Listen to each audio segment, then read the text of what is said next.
So, you watched Avengers Infinity War. You laughed, you gasped, you maybe even cried when Peter Parker turned into emotional dust right in Tony's arms. But here's the thing, Infinity War isn't just an action-packed crossover event. It's a carefully crafted film full of clever cinematography, layered performances, and storytelling choices that most fans miss. Thanos might have snapped half the universe out of existence, but today, we're snapping into what you didn't see. Before we dive into Titan, Wakanda, and everywhere in between, make sure to subscribe and turn on notifications for more deep film breakdowns. I'm director Ammar Hejazi, and this is where I dig under the surface of the world's biggest blockbusters. Let's start with how this film looks. The Russo Brothers teamed up with Trent Opalak again, and here's the genius. Each planet, each storyline has its own visual tone. Titan is desaturated and dry. The colors are drained, just like Thanos' soul. Wakanda is lush, vibrant, and full of life. Space scenes with the Guardians are colorful and chaotic, almost like a cosmic mixtape.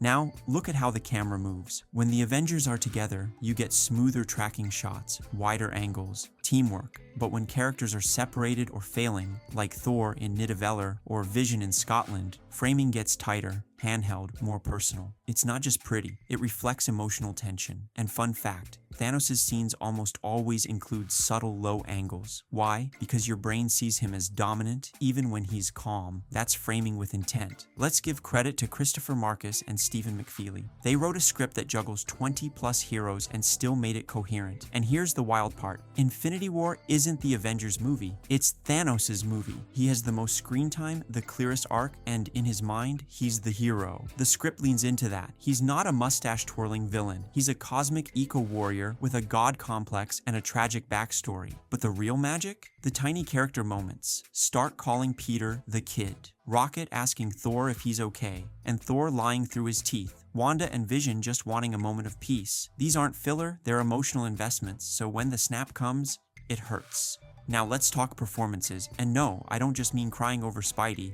Josh Brolin as Thanos, incredible. It's not just voice work, it's full motion capture. You can see the sadness in his eyes as he sacrifices Gamora. That single tear, it's not a gotcha. It's complex grief. He believes he's doing the right thing, which makes it worse. Chris Hemsworth gives one of his best performances here. The moment Thor confesses his failures to Rocket in that quiet scene, it's not bombastic, it's vulnerable. He's hurting and hiding behind that classic Asgardian bravado. Elizabeth Olsen delivers heartbreak as Wanda. When she has to kill Vision and watch Thanos rewind time and do it again, that's next level emotional acting in a superhero movie. And Tom Holland's improv as Peter Parker dying, that "I don't want to go" line, not in the script, pure instinct, and it wrecked all of us. Directing Infinity War is like conducting a symphony during a meteor shower. The Russo brothers had to balance comedy, tragedy, character, and cosmic chaos, and they nailed it. What you may not notice is how restrained they are. Sure, the big battles are epic, but they don't overplay them. There are moments of quiet, Thor staring at the stars, Strange looking into the future. These pauses make the loud moments land harder. One genius decision, the movie starts with loss, the Asgardian massacre. No intro music, no fade-in, just destruction and despair. Right away, the Russos say, this isn't a victory lap, this is the fall. And speaking of falls, the snap ending with no music,